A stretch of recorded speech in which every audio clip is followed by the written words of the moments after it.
জবাবদিহিতা না থাকায় সাংবিধানিক কাউন্সিল গঠনে আপত্তি বিএনপির। জামায়াত এনসিপির সমর্থন, ঐক্য হলে জবাবদিহিতা নিশ্চিতের আশ্বাস আলী রিয়াজের। আইন ভঙ্গ করেছেন ইশরাক হোসেন, মেয়রের শপথ নেওয়ার আইনি সুযোগ নেই বললেন আসিফ মাহমুদ। ফৌজদারি অপরাধ করলে আইনি ব্যবস্থা নেয় চ্যালেঞ্জ ইশরাকের। স্বাস্থ্য পরীক্ষা শেষে হাসপাতাল থেকে বাসায় ফিরলেন বেগম খালেদা জিয়া। সুস্থ আছেন বিএনপি চেয়ারপারসন, জানালেন ব্যক্তিগত চিকিৎসক, চাইলেন দেশবাসীর দোয়া। হাসিনা জয়ের বিরুদ্ধে রূপপুরে বিদ্যুৎ কেন্দ্র নির্মাণে 1000 কোটি টাকা লোপাটের অভিযোগ।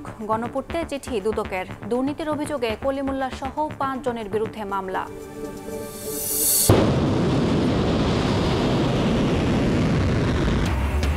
পাল্টাপাল্টি হামলায় কাঁপছে ইরান ইসরায়েল। তেল আবিবে তেহরানের ক্ষেপণাস্ত্র হামলা। যুদ্ধে জড়ানোর প্রশ্নে এখনও সিদ্ধান্ত নেয়নি যুক্তরাষ্ট্র, জানালেন ট্রাম্প।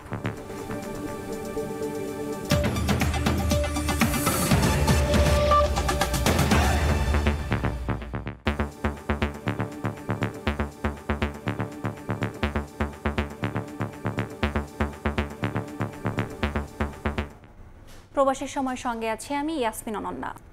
জবাবদিহিতা না থাকায় জাতীয় সাংবিধানিক কাউন্সিলে আপত্তি জানিয়েছে বিএনপি। সেই সঙ্গে সুশাসন নিশ্চিতে ন্যায়পাল নিয়োগের পরামর্শ দিয়েছে দলটি। তবে প্রস্তাবিত এনসিসির 9 সদস্যের অধিকাংশই জনপ্রতিনিধি হওয়ায় জবাবদিহিতার বিষয়ে আশ্বস্ত করেন ঐকমত্য কমিশনের সহসভাপতি আলী রিয়াজ। দলীয় স্বার্থের ঊর্ধ্বে উঠে দেশের স্বার্থকে গুরুত্ব দিতে হবে সব দলের প্রতি, এমন আহ্বান এনসিপির। এদিকে লন্ডনে ডক্টর ইউনূস তারেক রহমান বৈঠকের পর সরকারের যৌথ বিবৃতি দেয় বিভিন্ন দল বিব্রত বলে মন্তব্য করেছেন জামায়াতের নেতা আবু তাহের। রাজনৈতিক দলগুলোর সঙ্গে ধারাবাহিক আলোচনার অংশ হিসেবে বুধবার ফরেন সার্ভিস একাডেমিতে তৃতীয় দিনের সংলাপে বসে জাতীয় ঐক্যমত্য কমিশন। রাষ্ট্রপতি নির্বাচন, জেলা সমন্বয় কাউন্সিল ও জাতীয় সাংবিধানিক কাউন্সিল নিয়ে হয় আলোচনা। মঙ্গলবার দ্বিতীয় দিনের আলোচনায় না এলেও তৃতীয় দিনে নায়েবে আমির সহ অংশ নেন জামায়াতের 3 জন। নেতারা জানান, প্রধান উপদেষ্টা একটি নির্দিষ্ট দলের সঙ্গে আলোচনা করায় প্রতীকী প্রতিবাদ হিসেবে মঙ্গলবার আলোচনায় আসেননি তারা। আমাদের এই ধারণা হয়েছে যে মাননীয় প্রধান উপদেষ্টা তার নিরপেক্ষতা হারিয়েছে, সে কারণে প্রতীকী প্রতিবাদ হিসাবে আমরা গতকাল আসিনি। এদিনের বৈঠকে সবচেয়ে গুরুত্ব পায় জাতীয় সাংবিধানিক কাউন্সিল। এনসিসি নামে স্বতন্ত্র বোর্ডের মাধ্যমে নির্বাচন কমিশন, প্রধান বিচারপতি নির্বাচন, রাষ্ট্রপতি নির্বাচন সহ সাংবিধানিক পদে নিয়োগ দেওয়ার প্রস্তাব। এনসিপি, জামায়াতে ইসলামী সহ বেশিরভাগ দল এতে সমর্থন জানায়। ফোরামের কাছে যেই রাজনৈতিক দলগুলো বিরোধিতা করেছেন তাদের কাছে অনুরোধ করেছিলাম, আহ্বান জানিয়েছিলাম যে জাতির স্বার্থে, গণতান্ত্রিক রাষ্ট্রের স্বার্থে আমরা যাতে নীতিগত জায়গায় একটা ঐক্যমতে আসতে পারি আজকের মধ্যেই। কিন্তু এটা হতাশাজনক যে আমরা আজকে এটা আসতে পারিনি। মোর দেন 3/4, 4 ভাগে 3 ভাগে নীতিগতভাবে এটার সাথে একমত হয়েছে। তবে আমরা চেষ্টা করছি আরও কনসেনসাস কিভাবে আনা যায় আলাপ করার জন্য। যেখানে যেখানে কন্ট্রোভার্সি থাকবে, ডিফারেন্স থাকবে, আমরা সেই জন্য বলেছি ওগুলা ডিফারেন্স সহ, নোট সহ গণভোটের জন্য দিয়ে দেওয়া। জবাবদিহিতা না থাকার যুক্তি তুলে ধরে জাতীয় সাংবিধানিক কাউন্সিল গঠনে বিরোধিতা করছে বিএনপি সহ সমমনা কয়েকটি দল। এত দায়িত্ব, এত ক্ষমতা, এত নিয়ম, কিন্তু তাদের অ্যাকাউন্টেবিলিটি কোথায়? জবাবদিহিতা আছে? নাই। যদি অথরিটি থাকে, পাওয়ার ফাংশন থাকে, কিন্তু অ্যাকাউন্টেবিলিটি থাকে না, সেই রকম কোনো প্রতিষ্ঠানের প্রতি আমরা ডেমোক্রেটিক পার্টি হিসেবে সমর্থন জানাতে পারি না। তবে প্রস্তাবিত এনসিসির 9 সদস্যের অধিকাংশই জনপ্রতিনিধি হওয়ায় তারা জবাবদিহিতার বাইরে থাকবেন না বলে আশ্বস্ত করেন ঐক্যমত্য কমিশনের সহসভাপতি আলী রিয়াজ। একটি দলের ক্ষেত্রে নীতিগত কিছু মত পার্থক্য থাকলেও আমরা দেখতে পাই যে তারা মনে করেন, বা অনেকেই মনে করেন, অধিকাংশ দল মনে করেন যে এরকম একটি সাংবিধানিক ব্যবস্থা থাকার দরকার। কেবলমাত্র প্রধান বিচারপতি ছাড়া প্রত্যেকেই নির্বাচিত প্রতিনিধি, ফলে তাদের জবাবদিহিতা নিঃসন্দেহে যাদের হাতে নির্বাচিত হয়েছেন তাদের কাছে থাকছে। বৃহস্পতিবার রাষ্ট্রপতি নিয়োগ প্রক্রিয়া নিয়ে আলোচনা হবে বলেও জানায় ঐক্যমত্য কমিশন। এছাড়া প্রথম দ্বিতীয় দিনের অমীমাংসিত বিষয়গুলো আগামী সপ্তাহে আলোচনার কথা রয়েছে। মনে রাখতে হবে আমাদের। সানবীর রূপল, সময় সংবাদ, ঢাকা। নির্বাচন হলে গুরুত্ব কমবে জেনে লন্ডন বৈঠক নিয়ে একটি দল নাখোশ বলে মন্তব্য করেছেন বিএনপি মহাসচিব মির্জা ফখরুল ইসলাম আলমগীর। বিপদ বাড়ার শঙ্কায় ফেব্রুয়ারিতে তারা নির্বাচন চায় না বলেও মন্তব্য করেন তিনি। এদিকে ভোটের প্রতিশ্রুতি দ্রুত বাস্তবায়নে সরকারকে উদ্যোগী হওয়ার আহ্বান দলটির সিনিয়র যুগ্ম মহাসচিব রুহুল কবির রিজভীর। দলীয় নেতাকর্মীদের সদস্যপদ নবায়ন কার্যক্রম চলছে দীর্ঘদিন ধরেই। এবার ঢাকা মহানগর উত্তর বিএনপির সদস্য নবায়ন কার্যক্রম শুরু হলো বুধবার থেকে। রাজধানীর তুরাগ থানা বিএনপি আয়োজিত এই কার্যক্রমে প্রধান অতিথি হিসেবে যোগ দেন বিএনপি মহাসচিব মির্জা ফখরুল ইসলাম আলমগীর। সদস্যপদ নবায়ন করতে গিয়ে বিতর্কিত ব্যক্তি কিংবা ফ্যাসিবাদের দোসররা যেন দলে ঢুকতে না পারে সে বিষয়ে সতর্ক করেন দলের নেতারা। যারা গত 17 বছরে বিভিন্নভাবে বিএনপির নামে তারা আওয়ামী লীগের সাথে লিয়াজো করে বেরিয়েছে, তাদের কাছ থেকে শতভাগ দূরে থাকবেন। বিএনপি মহাসচিব বলেন, আওয়ামী লীগ প্রমাণিত তারা খারাপ, তাই তাদের নয়, যারা ভালো মানুষ তাদেরকে বাছাই করে দলে নেওয়া হবে। অপকর্ম থেকে দূরে থেকে জনগণের ভালোবাসা অর্জনে নেতাকর্মীদের নির্দেশ দেন মির্জা ফখরুল। আওয়ামী লীগ কেমন বলে, কারণ আওয়ামী লীগ প্রমাণিত যে তারা খারাপ মানুষ, তারা ডাকাত, তারা মাফিয়া, তারা দখলদার, তো তাদেরকে আমরা দলে নেব না। কিন্তু যে রাজনীতি করে নাই, কখনো করে নাই, আওয়ামী লীগও করে নাই, কিন্তু ভালো মানুষ, যোগ্যতা আছে, এলাকায় তার গ্রহণযোগ্যতা আছে, এই সব মানুষের কথা আমাদেরকে ভেবে দেখতে হবে। নির্বাচন প্রসঙ্গে মির্জা ফখরুল ইসলাম আলমগীর বলেন, লন্ডন বৈঠক সব মহলে প্রশংসা করালেও একটি দল এতে নাখোশ হয়ে জাতীয় ঐকমত্য কমিশনের বৈঠকে যায়নি। ফেব্রুয়ারিতে নির্বাচন হলে অনেকের গুরুত্ব কমবে বলেই নাখোশ তারা। অনেকের পছন্দ হয় নাই, তারপর নির্বাচন হলেই তাদের বিপদ। এখন নির্বাচন নাই, সুতরাং তাদের অনেক গুরুত্ব আছে। যে নির্বাচন হয়ে যাবে তত জনগণের যারা ভালোবাসার দল তারাই তো ক্ষমতায় আসবে, তাই না? তো তখন তাদের গুরুত্ব কতটুকু থাকবে কি থাকবে না তখন দাঁড়িতে হবে। যে কারণে ওরা নারাজ হয়েছে এবং নারাজ হয়ে গতকালকের একটা বৈঠকে হাজির হয় নাই। এদিকে শেরেবাংলা নগরে শহীদ রাষ্ট্রপতি জিয়াউর রহমানের সমাধিতে শ্রদ্ধা জানিয়ে বিএনপির সিনিয়র যুগ্ম মহাসচিব রুহুল কবির রিজভী বলেন, ফেব্রুয়ারিতে নির্বাচনের প্রতিশ্রুতি দ্রুত বাস্তবায়নে সরকারকে উদ্যোগী হতে হবে। প্রধান উপদেষ্টার যে অঙ্গীকার, তিনি সুস্পষ্ট ভাষায় যে কথাগুলি বলে এসছেন, আমার মনে হয় সেটিরই প্রতিফলন ঘটবে, বাস্তবায়ন হবে। অবাধ সুষ্ঠু নির্বাচনের স্বার্থে গণতন্ত্রকে শক্তিশালী করতে নেতাকর্মীদের প্রতি আহ্বানও জানান বিএনপি নেতারা। আহমেদ সালেহিন, সময় সংবাদ, ঢাকা। স্বাস্থ্য পরীক্ষা শেষে হাসপাতাল থেকে বাসায় ফিরেছেন বিএনপি চেয়ারপারসন বেগম খালেদা জিয়া। রাত 12:15টার দিকে রাজধানীর এভারকেয়ার হাসপাতাল থেকে সন্ধ্যায় গুলশানের বাসভবন ফিরোজায় পৌঁছান তিনি। এ সময় তার ব্যক্তিগত চিকিৎসক ডাক্তার AZM জাহিদ হাসান জানান, বিএনপি চেয়ারপারসন বেগম খালেদা জিয়ার চিকিৎসা কার্যক্রমে কিছুটা পরিবর্তন আনা হয়েছে। বাসায় থেকেই চিকিৎসা চলবে বলে জানান তিনি। এর আগে সন্ধ্যা 7:47 হাসপাতালে পৌঁছান বিএনপি চেয়ারপারসন। দীর্ঘদিন অসুস্থতায় ভোগার পর উন্নত চিকিৎসার জন্য গত জানুয়ারিতে লন্ডন যান তিনি। দ্য লন্ডন ক্লিনিকে 17 দিন চিকিৎসার পর বড় ছেলে এবং দলের ভারপ্রাপ্ত চেয়ারম্যান তারেক রহমানের বাসায় ছিলেন বেগম জিয়া। লন্ডনে 4 মাসের চিকিৎসায় সুস্থ হয়ে 6 মে দেশে ফেরেন বিএনপি চেয়ারপারসন।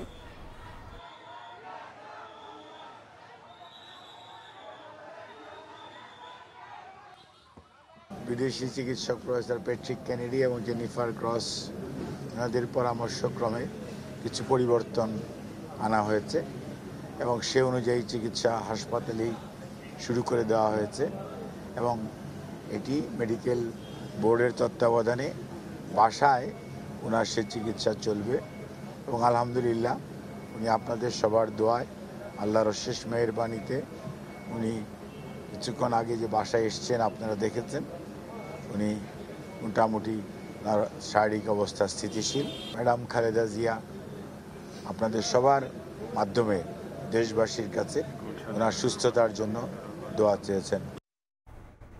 লন্ডন থেকে দেশে ফিরে মায়ের নামে বরাদ্দকৃত গুলশানের বাড়িতেই উঠছেন তারেক রহমান। বেগম খালেদা জিয়ার ভাড়া বাসা ফিরোজার পাশের এই বাড়িতেই সপরিবারে ওঠার কথা রয়েছে তার বড় ছেলের। বসবাসের উপযোগী করতে বাড়িটি সংস্কার করা হয়েছে। দলীয় সূত্র বলছে, নির্বাচনের দিনক্ষণ চূড়ান্ত হলে দেশে ফিরবেন বিএনপির ভারপ্রাপ্ত চেয়ারম্যান। রেজাউল হক রিপনের ছবিতে আহমেদ সালেহিনের রিপোর্ট। গুলশান 2-এর 196 নম্বরের বাড়িটি। বিএনপির ভারপ্রাপ্ত চেয়ারম্যান তারেক রহমান যেদিন দেশে ফিরবেন সেদিন তিনি এই বাড়িতে উঠবেন, এমনটি সূত্র বলছে। একই সঙ্গে এই বাড়িটি বরাদ্দ করা হয়েছে বিএনপি চেয়ারপারসন বেগম খালেদা জিয়ার নামে। সবুজে ঘেরা ছিমছাম একতলা দালান, নিরিবিলি প্রাকৃতিক পরিবেশে গড়ে ওঠা সাদা রং করা বাড়িটি কারো চোখে না পড়লেও সীমানা ঘেঁষে এতদিন ছায়া দিয়েছে মেহগুনি। নয়নাভিরাম বাড়িটির ভেতরে রয়েছে নানা প্রকারের গাছ। লন্ডন থেকে দেশে ফিরেই গুলশান 2-এর 196 নম্বরের এই বাড়িতে ওঠার কথা রয়েছে বিএনপির ভারপ্রাপ্ত চেয়ারম্যান তারেক রহমানের। মা বেগম জিয়ার নামে 1981 সালে তৎকালীন সরকার 1.5 বিঘা জমির উপর নির্মিত বাড়িটি বরাদ্দ দেয়। চলতি মাসের 4 তারিখ নামজারির কাগজ বেগম জিয়ার হাতে তুলে দেন অন্তর্বর্তী সরকারের প্রতিনিধিরা। বিএনপি নেত্রী বেগম জিয়ার ভাড়া বাসা ফিরোজার উত্তর দিকের লাগোয়া বাড়িটি মূলত তার নামে বরাদ্দ করা ছিল আগে থেকেই। 3টি bed, drawing, dining, living room, swimming pool ও বাগান রয়েছে বাড়ির ভেতরে। নিরাপত্তায় নিয়োজিত আছেন 10 জন পুলিশ সদস্য। বসবাসের উপযোগী করতে গত 6 মাস ধরে সংস্কার করা হচ্ছে বাড়িটি। লন্ডনে ফিরে যাওয়ার আগে বাড়িটি পরিদর্শন করেছেন তারেক পত্নী ডাক্তার জুবাইদা রহমানও। দলীয় সূত্রে জানা গেছে, জাতীয় নির্বাচনের দিনক্ষণ চূড়ান্ত হলেই লন্ডন থেকে দেশে ফিরবেন তারেক রহমান। জিয়াউর রহমান শহীদ হওয়ার পর বেগম জিয়ার নামে ক্যান্টনমেন্টের মইনুল রোডে আরও একটি বাড়ি 1982 সালে বরাদ্দ দিয়েছিলেন তৎকালীন রাষ্ট্রপতি হুসেইন মোহাম্মদ এরশাদ। 2010 সালে আদালতের মাধ্যমে সেই বাড়ি থেকে প্রথমে আইনি নোটিশ, পরে উচ্ছেদ করা হয় তৎকালীন বিরোধী দলীয় নেত্রী বেগম খালেদা জিয়াকে। এরপর কিছুদিন ভাইয়ের বাসায় থেকে পরে 2012 সালের 21 এপ্রিল ভাড়া বাসা ফিরোজায় ওঠেন সাবেক প্রধানমন্ত্রী বেগম খালেদা জিয়া। লন্ডন থেকে দেশে ফিরে মায়ের নামে বরাদ্দকৃত এই বাড়িতেই উঠছেন বিএনপির ভারপ্রাপ্ত চেয়ারম্যান তারেক রহমান। তবে তিনি কবে নাগাদ দেশে ফিরবেন তা নিয়ে রয়েছে সংশয়, জটিলতা। নেতাকর্মীরা বলছেন, নির্বাচনের তফসিল ঘোষণার পরই তিনি দেশে ফিরবেন এবং সেই সময়ে তিনি এই বাড়িতে উঠবেন। তবে সবকিছু নির্ভর করছে তারেক রহমানের দেশে ফেরার উপর। আহমেদ সালেহিন, সময় সংবাদ, ঢাকা। ইশরাক হোসেন আইন ভঙ্গ করেছেন মন্তব্য করে স্থানীয় সরকার উপদেষ্টা বলেছেন, তার শপথ নেয়ার কোনো আইনি সুযোগ নেই। আন্দোলনের কারণে 40% নাগরিকের সেবা বন্ধ জানিয়ে তিনি বলেন, জটিলতা নিরসনে বিএনপির দ্রুত উদ্যোগ নেওয়া উচিত। এদিকে ফৌজদারি অপরাধ করলে আইনি ব্যবস্থা নেয়ার চ্যালেঞ্জ ছুড়ে দিয়েছেন ইশরাক। বিএনপি নেতা ইশরাক হোসেনের ঢাকা দক্ষিণ সিটি কর্পোরেশনের মেয়র হিসেবে শপথ পড়ানো নিয়ে সংকট চলছেই। এর মধ্যেই নিজের নামের আগে মাননীয় মেয়র লেখা ব্যানার ব্যবহার করে নগর ভবনে সভাও করেছেন ইশরাক।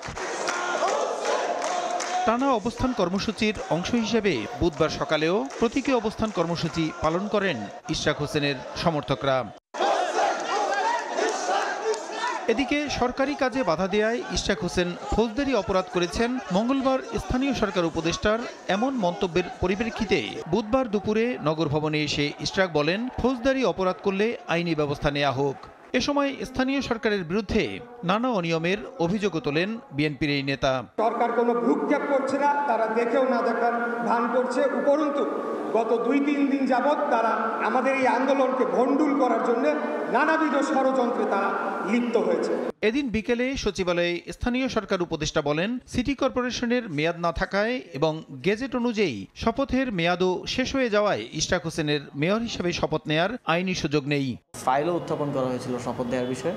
ইনফরমালি আমরা আইন মন্ত্রণালয় থেকে জানতে চাই করণীয় কি। আইন মন্ত্রণালয় থেকে আমাদেরকে জানানো হয়েছে যে যেহেতু বিষয়টি বিচারাধীন, এই মুহূর্তে শপথ দেওয়ার সুযোগ নেই। গ্যাজেটের মেয়াদ শেষ হয়ে গিয়েছে এবং পরবর্তীতে 1 জুন সিটি কর্পোরেশনের মেয়াদ শেষ হয়ে যাওয়ার পরে তো আমাদের শপথ দেওয়ার কোনো সুযোগ নেই। আন্দোলন কর্মসূচি রাজনৈতিক উদ্দেশ্য প্রণোদিত মন্তব্য করে জটিলতা নিরসনে শিগগিরই বিএনপি উদ্যোগ নেবে বলে আশা করেন তিনি। ওনাকে মিসগাইড করা হয়েছে, মিসলিড করা হয়েছে কোনো রাজনৈতিক উদ্দেশ্য চরিতার্থ করার জন্য, এবং সেটা এখনও করা হচ্ছে। একটা দায়িত্বশীল রাজনৈতিক দল হিসেবে এটাকে বন্ধ করাটা এই সরকারের অংশীজন বিএনপির একটা দায়িত্ব। ইশরাক হোসেনের আন্দোলনের কারণে এরই মধ্যে 40% নাগরিক সেবা বন্ধ হয়ে গেছে জানিয়ে উপদেষ্টা বলেন, এভাবে চলতে থাকলে দৈনিক পরিচ্ছন্নতা কার্যক্রম সহ সব সেবা ভেঙে পড়ার আশঙ্কা রয়েছে। প্রসূন আশিস, সময় সংবাদ, ঢাকা। ভিআইপি ফ্লাইটের জন্য শাহজালাল আন্তর্জাতিক বিমানবন্দরে 1 ঘন্টা সব ধরনের বিমান চলাচল বন্ধ থাকার নির্দেশনা বাতিল করায় জনভোগান্তি কমেছে। বুধবার সকালে স্পেশাল সিকিউরিটি ফোর্সের প্রতিষ্ঠাবার্ষিকীতে একথা বলেছেন প্রধান উপদেষ্টা। তার প্রত্যাশা, জনবিচ্ছিন্ন না হয়ে জনসংযোগের ভিত্তিতে দায়িত্ব পালন করবে স্পেশাল সিকিউরিটি ফোর্স। 39তম প্রতিষ্ঠা বার্ষিকী উপলক্ষে স্পেশাল সিকিউরিটি ফোর্স এসএসএফ এর 39তম প্রতিষ্ঠা বার্ষিকীর অনুষ্ঠানে যোগ দেন ডক্টর মোহাম্মদ ইউনুস। বুধবার সকালে তার কার্যালয়ে আয়োজন করা হয় প্রধান উপদেষ্টার দরবার। এতে কয়েকজন উপদেষ্টা, সেনাপ্রধান জেনারেল ওয়াকারুজ্জামান সহ 3 বাহিনীর ঊর্ধ্বতন কর্মকর্তারা যোগ দেন। প্রধান অতিথির বক্তব্যের শুরুতে সাম্প্রতিক সময়ে এসএসএফ এর সার্বিক নিরাপত্তার বিষয়ে গৃহীত পদক্ষেপের প্রশংসা করেন প্রধান উপদেষ্টা। অতীতে শাহজালাল আন্তর্জাতিক বিমানবন্দরে ভিআইপি ফ্লাইটের জন্য 1 ঘন্টা সব ধরনের বিমান চলাচল বন্ধের নির্দেশনা অন্তর্বর্তী সরকার বাতিল করায় জনভোগান্তি কমবে বলে আশাবাদ ব্যক্ত করেন তিনি। অতীতে শাহজালাল আন্তর্জাতিক বিমানবন্দরে ভিআইপি ফ্লাইটের জন্য প্রায় 1 ঘন্টা সকল ফ্লাইট অপারেশন বন্ধ থাকত। এতে অনেক ধরনের জটিলতার সৃষ্টি হতো।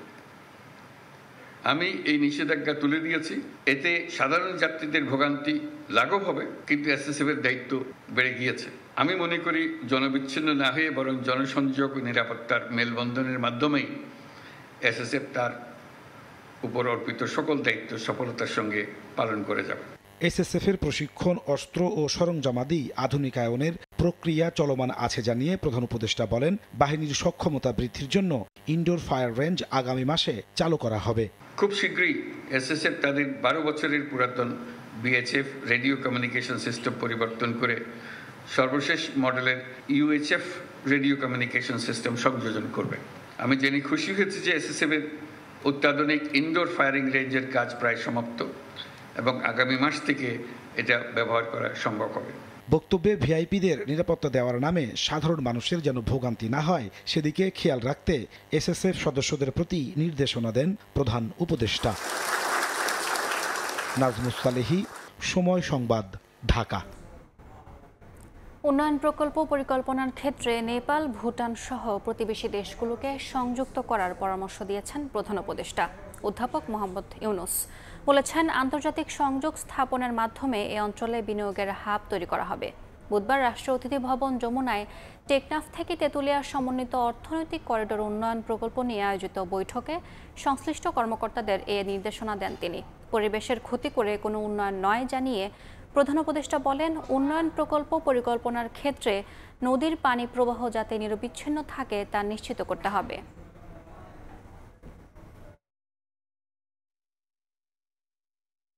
পাল্টাপাল্টি হামলায় কাঁপছে ইরান ও ইসরায়েল। বুধবার স্থানীয় সময় রাতে তেল আবিব লক্ষ্য করে হাইপারসনিক ক্ষেপণাস্ত্র ছুড়েছে তেহরান।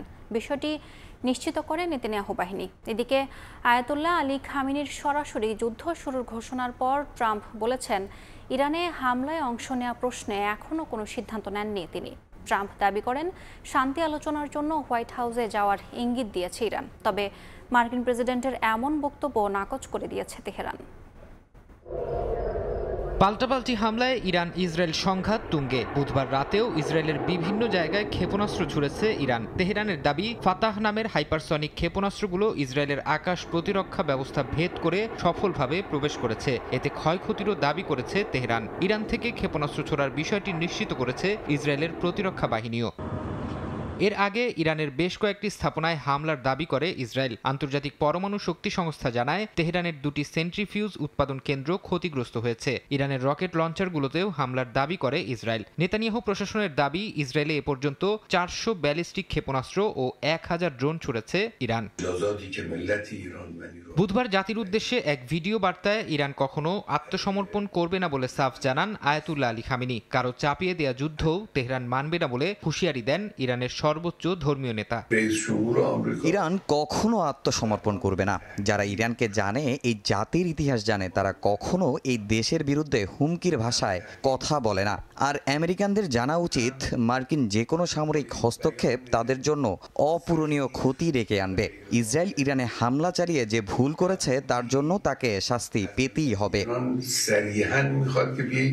এদিকে আয়াতুল্লাহ আলী খামেনির আত্মসমর্পণ প্রত্যাখ্যান করার সিদ্ধান্ত ভুল বলে মন্তব্য করেছেন মার্কিন প্রেসিডেন্ট ডোনাল্ড ট্রাম্প। বুধবার হোয়াইট হাউসে সাংবাদিকদের মুখোমুখি হয়ে ট্রাম্প বলেন, ইরান 60 দিন সময় পেয়েছিল, কিন্তু তারা ভুল সিদ্ধান্ত নিয়েছে। ইরানে ইসরায়েলের হামলায় যোগ দেবেন কিনা তা নিয়েও প্রশ্ন জিইয়ে রাখেন ট্রাম্প। মার্কিন প্রেসিডেন্ট বলেন, ইরানে হামলায় অংশ নেওয়া প্রশ্নে এখনো কোনো সিদ্ধান্ত নেননি।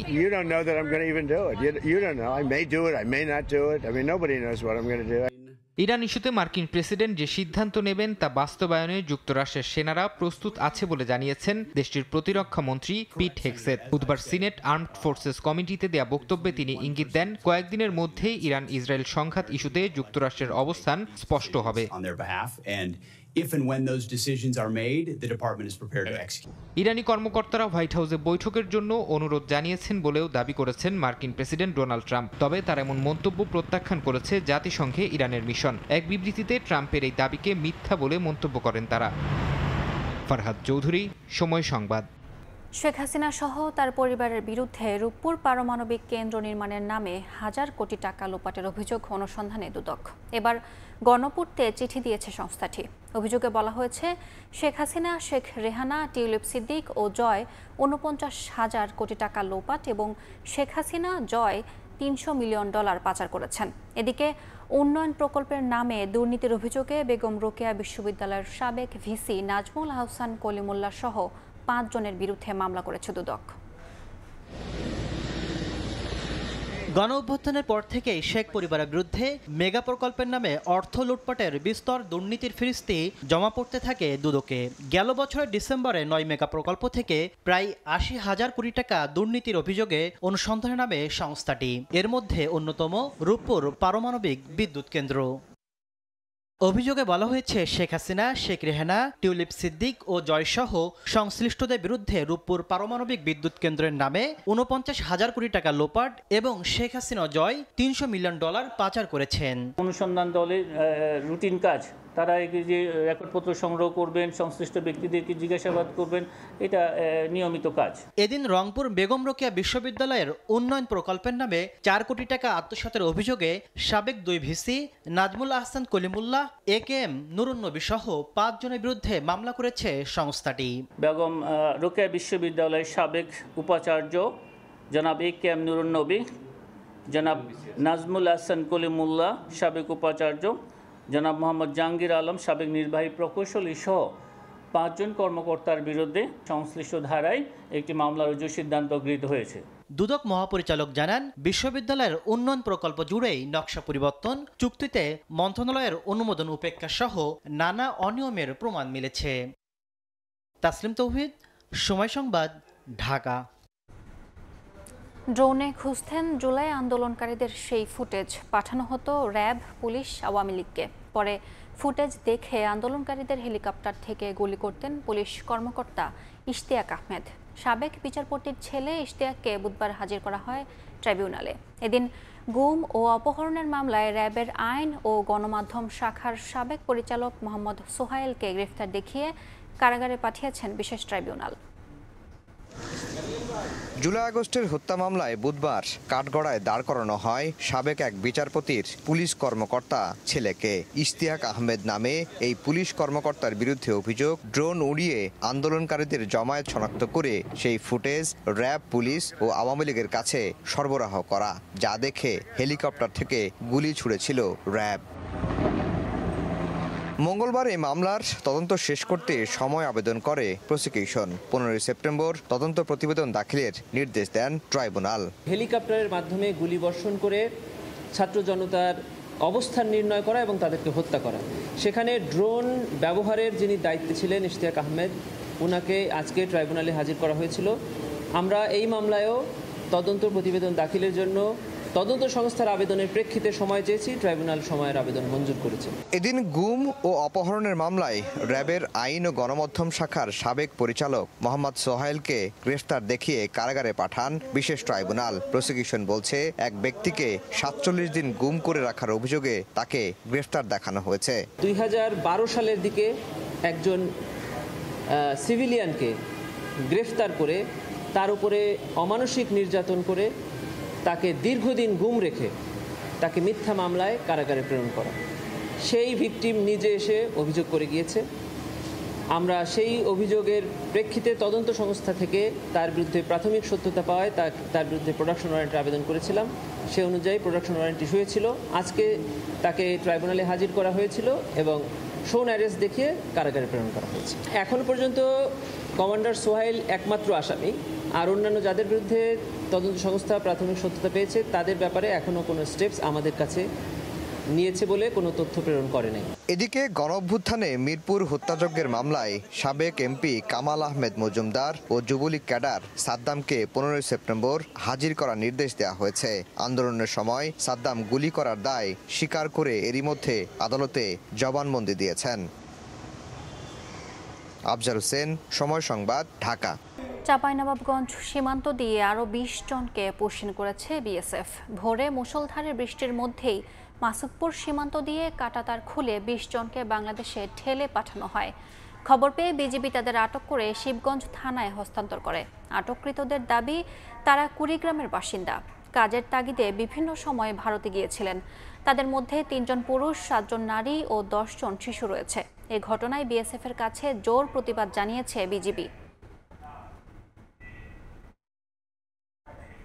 ভোক্তাকে স্বস্তি দিতে প্রয়োজনে রাজস্ব ও বাণিজ্য নীতিতে পরিবর্তন করতে রাজি আছে সরকার, এমন মন্তব্য করেছেন বাণিজ্য উপদেষ্টা শেখ বশির উদ্দিন। বুধবার বিকেলে রাজধানীর কারওয়ান বাজারে টিসিবি ভবনে consumer association of Bangladesh cab আয়োজিত আলোচনায় এ কথা বলেন তিনি।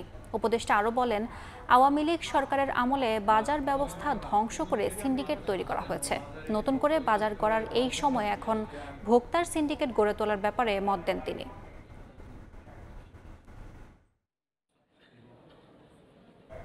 বগুড়ার শাহজাহানপুরে এনজিও কর্মীকে ছুরিকাঘাতের পর টাকা ছিনতাইয়ের ঘটনায় 3 জনকে গ্রেফতার করা হয়েছে। বুধবার বিকেলে তাদের আদালতের মাধ্যমে কারাগারে পাঠানো হয়। পুলিশ জানায়, মঙ্গলবার রাতে কৈগাড়ি এলাকায় অভিযান চালিয়ে নিজ বাসা থেকে 3 ছিনতাইকারী তোফাজ্জল, রবিউল ও সাব্বিরকে গ্রেফতার করা হয়। উদ্ধার করা হয় ছিনতাই হওয়া 32,000 টাকা। জানানো হয়, গত 16 জুন মিথ্যা পরিচয়ে কিস্তির টাকা দেওয়ার কথা বলে বেসরকারি উন্নয়ন সংস্থা আশার কর্মীকে ডেকে নেয় সাব্বির ও তার সহযোগীরা। পরে এনজিও কর্মীকে ছুরিকাঘাত করে ছিনতাই করে টাকা। এই ঘটনায় পরদিন মামলা হলে অভিযানে নামে পুলিশ। টানা বৃষ্টিতে চট্টগ্রাম ও খুলনায় নিচু এলাকায় সৃষ্টি হয়েছে জলাবদ্ধতা। এতে ভোগান্তিতে পড়েন স্কুল কলেজগামী শিক্ষার্থী সহ কর্মজীবী মানুষ। এদিকে মৌসুমি বায়ুর প্রভাবে 22 জুন পর্যন্ত বৃষ্টির পূর্বাভাস দিয়েছে আবহাওয়া অফিস। পার্বত্য জেলার ভারী বর্ষণে ভূমিধস ও বন্যা হতে পারে। কখনো মুষলধারে, কখনো গুড়ি গুড়ি বৃষ্টি। গত 2 দিনের বৃষ্টিতে দেশের বিভিন্ন স্থানে সৃষ্টি হয়েছে জলাবদ্ধতা। বুধবার ভোর থেকে চট্টগ্রামে শুরু হয় বৃষ্টি। এতে নগরীর আগ্রাবাদ সহ বেশ কিছু নিচু এলাকায় জমে যায় পানি। ভোগান্তিতে পড়েন স্কুল কলেজগামী শিক্ষার্থী সহ কর্মজীবী মানুষ। ক্ষতির মুখে পড়ে যানবাহন। সকাল 9টা থেকে 24 ঘন্টায় 55 মিলিমিটার বৃষ্টিপাত রেকর্ড করে আবহাওয়া অধিদপ্তর। বৃষ্টিটা একটু হইলেই আগ্রাবাদ পৌঁছে পানি, এটা ডেভেলপ হওয়া দরকার, সিটি কর্পোরেশন দেখা দরকার। রাস্তা ভাঙ্গা, তারপর অসার লাইনে কাইডে সব রাস্তা নষ্ট করে দিচ্ছে। ভোর থেকে টানা বৃষ্টিতে ঘণ্টাখানেকের মধ্যে খুলনা শহরের পিটিআই মোড়, রয়্যাল মোড় সহ বেশ কিছু এলাকায় জমে যায় পানি। ড্রেনেজ ব্যবস্থা উন্নয়ন না হওয়ায় ক্ষুব্ধ নগরবাসী। এখানে একটু বৃষ্টি উঠলেই পানিতে তলিয়ে যায়। পানির মধ্যে গাড়ি চালাতে গেলে আমাদেরও কষ্ট হয়, উবড়ি জুবড়ি খাইয়ে ভর্তি হয়, দেখা গেল একটা অ্যাক্সিডেন্ট হয়ে যায়। সামান্য বৃষ্টিতেই বেনাপোল স্থলবন্দরে হাঁটু জল। এতে পণ্য খালাসে বেগ পেতে হয় আমদানিকারকদের। পানি দেওয়ার তো লাইন নেই, তাই এই কারণে পানিটা ভিতরে জমে দিয়েছে। পণ্য খালাস করতে খুব কষ্ট হচ্ছে, অনেক কাজ বন্ধ পড়ে আছে। এদিকে আবহাওয়া অফিস বলছে, মৌসুমী বায়ু সক্রিয় থাকায় সারা দেশে থেমে থেমে বৃষ্টি হচ্ছে।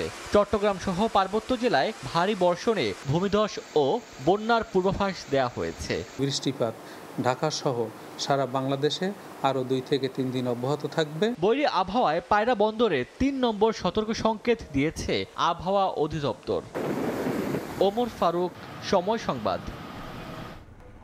কুয়েতে প্রবাসী কর্মীদের জন্য দেশটির বাহিরে যেতে প্রয়োজন হবে নিয়োগকর্তার ছাড়পত্র, যা কার্যকর হবে 1 জুলাই থেকে। এমনটাই জানিয়েছে দেশটির সরকার। পুরো প্রক্রিয়াটি সম্পন্ন করতে হবে অনলাইনে। এতে নিশ্চিত হবে শ্রমিক ও নিয়োগকর্তা উভয়ের অধিকার। সংশ্লিষ্টরা বলছেন, এই পদক্ষেপে শক্তিশালী হবে অভিবাসন নিয়ন্ত্রণ ব্যবস্থা। মঈন সুমনের রিপোর্টে বিস্তারিত। কুয়েতে অবস্থানরত বেসরকারি খাতের প্রবাসী কর্মীদের জন্য নতুন একটি নিয়ম জারি করেছে দেশটির সরকার। 1 জুলাই থেকে কার্যকর হতে যাচ্ছে এই আইন। কুয়েতের বাইরে যাওয়া বা বিদেশে ভ্রমণের আগে প্রত্যেক প্রবাসীকে মালিক বা নিয়োগকর্তার কাছ থেকে নিতে হবে অনুমতি বা এক্সিট পারমিট, অন্যথায় কুয়েতের বাইরে যেতে পারবেন না প্রবাসীরা। নতুন নির্দেশনা অনুযায়ী দেশ ত্যাগের আগে প্রতিটি প্রবাসী কর্মীর এক্সিট পারমিট নেওয়া বাধ্যতামূলক করার পাশাপাশি পারমিটে কর্মীর ব্যক্তিগত তথ্য, ভ্রমণের তারিখ এবং ব্যবহৃত পরিবহনের ধরন উল্লেখ করতে হবে। পুরো প্রক্রিয়াটি অনলাইনে সম্পন্ন করতে হবে যাতে প্রশাসনিক সহজতা ও তথ্যের নির্ভুলতা নিশ্চিত করা যায়। নতুন আইনটি যথাযথ প্রয়োগের দাবি প্রবাসীদের। দুবাই, চায়না বিভিন্ন জায়গায় মাল আনার জন্য যা লাগে, ইমার্জেন্সি কোথাও যাওয়া লাগে, তো তখন আমরা কুয়েতিরা এখানে অবস্থান করে না, দেশের বাইরে অবস্থান করে, ব্যস্ত থাকে। আমাদের জন্য অনেকটা সমস্যার সম্মুখীন হতে হয়। যারা কুয়েতে ব্যবসা বাণিজ্য করে, বিভিন্ন প্রতিষ্ঠান চালাইতেছে, ওদের জন্য এই আইনটা অনেক ভালো হয়েছে যে এখন থেকে ওদের কোনো ওয়ার্কার, ওদের কোনো টাকা পয়সা অথবা যিনি আসবাবপত্র কোনো কিছু চুরি করে বিক্রি করে দেশে যাইতে পারতো না। এই পদক্ষেপের মূল লক্ষ্য প্রবাসীদের যথাযথ প্রক্রিয়ায় দেশ ত্যাগ নিশ্চিত করা, শ্রমিক পালিয়ে যাওয়ার প্রবণতা কমানো, শ্রমিক ও নিয়োগকর্তা উভয়ের অধিকার সুরক্ষা, পাশাপাশি অভিবাসন নিয়ন্ত্রণ ব্যবস্থাকে আরও শক্তিশালী করতেই এই নতুন বিধান চালু করা হচ্ছে বলে জানান সংশ্লিষ্টরা। মঈন সুমন, সময় সংবাদ, কুয়েত। দক্ষিণ আফ্রিকার কুইন্সটাউনে বাংলাদেশ কমিউনিটির ঈদ পুনর্মিলনী অনুষ্ঠিত হয়েছে। দেশটির কুইন্সটাউন প্রদেশে বসবাসরত প্রবাসী বাংলাদেশিদের সামাজিক সংগঠনের উদ্যোগে সাউথ বোর্ন প্রাইমারি স্কুলে বর্ণাঢ্য আয়োজনে অংশ নেন নারী পুরুষ সহ কয়েকশত প্রবাসী বাংলাদেশি। বাচ্চাদের দৌড়, বড়দের হাড়ি ভাঙা, নারীদের বালিশ খেলা সহ ছোট বড় সব বয়সীদের জন্য ছিল নানা আয়োজন। দিন শেষে বিজয়ীদের মাঝে দেয়া হয় আকর্ষণীয় পুরস্কার।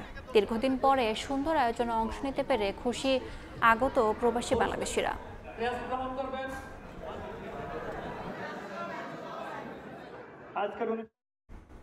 ফিনল্যান্ডে বৃহত্তর ঢাকা অ্যাসোসিয়েশনের আয়োজনে বার্ষিক বনভোজন ও ঈদ পুনর্মিলন অনুষ্ঠিত হয়েছে। রাজধানী হেলসিঙ্কির একটি কমিউনিটি সেন্টারে এই মিলনমেলা অনুষ্ঠিত হয়। অনুষ্ঠানে নবনির্বাচিত সিটি কাউন্সিলর শামসুল আলম ও ডেপুটি কাউন্সিলর মিয়াজ নজরুল ইসলামকে সংবর্ধনা দেওয়া হয়। এছাড়া প্রবাসী বাংলাদেশি কমিউনিটির সহযোগিতা আসে এমন দুজনকে সাদা মনের মানুষ হিসেবে সম্মাননা দেওয়া হয়। তারা হলেন মাহমুদ আলম ও রবিউল আওয়াল খান। বৃহত্তর ঢাকা অ্যাসোসিয়েশন ফিনল্যান্ডের সভাপতি নাজিরুল আলম স্বপন জানান, কমিউনিটির মধ্যে পারস্পরিক যোগাযোগ বৃদ্ধির লক্ষ্যেই এই আয়োজন।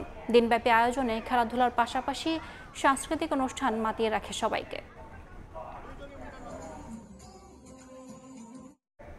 ফ্রান্সের রাজধানী প্যারিসে অনুষ্ঠিত হলো ইউরোপের সর্ববৃহৎ প্রযুক্তি ও উদ্ভাবন সম্মেলন ভিভাটেক 2025। অ্যাপ্লাইড এআই বা বাস্তবে প্রয়োগযোগ্য কৃত্রিম বুদ্ধিমত্তা এই প্রতিপাদ্যকে সামনে রেখে সম্মেলনে অংশ নেয় প্রযুক্তি প্রতিষ্ঠান, বিনিয়োগকারী, উদ্ভাবক ও রাজনৈতিক নেতৃবৃন্দ।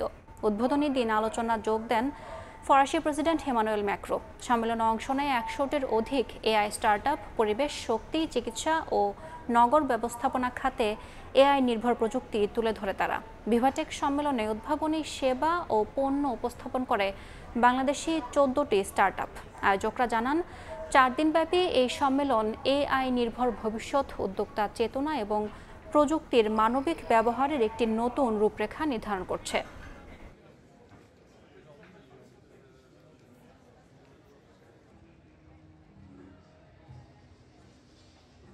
সবাই সবার মতো করে বেস্টটা নিয়ে আসার চেষ্টা করেছি, যে বেস্ট অফারটা যেন আমরা এখানকার আমাদের বায়ারদেরকে বা যারা আমাদের সাথে কাজ করতে চায় তাদেরকে আমরা দিতে পারি।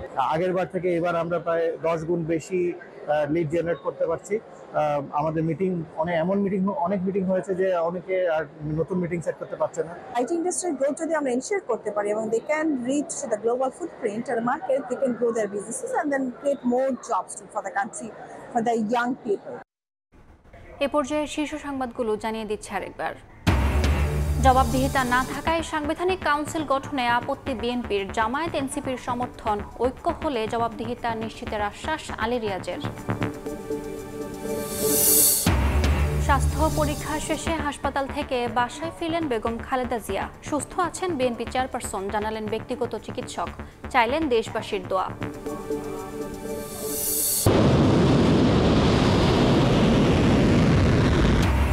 পাল্টাপাল্টি হামলায় কাঁপছে ইরান ইসরায়েল। তেল আবিবে তেহরানের ক্ষেপণাস্ত্র হামলা।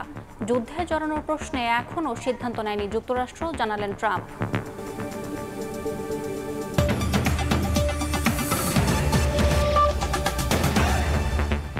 এই ছিল প্রবাসীর সময়। সঙ্গে থাকুন সময়ের।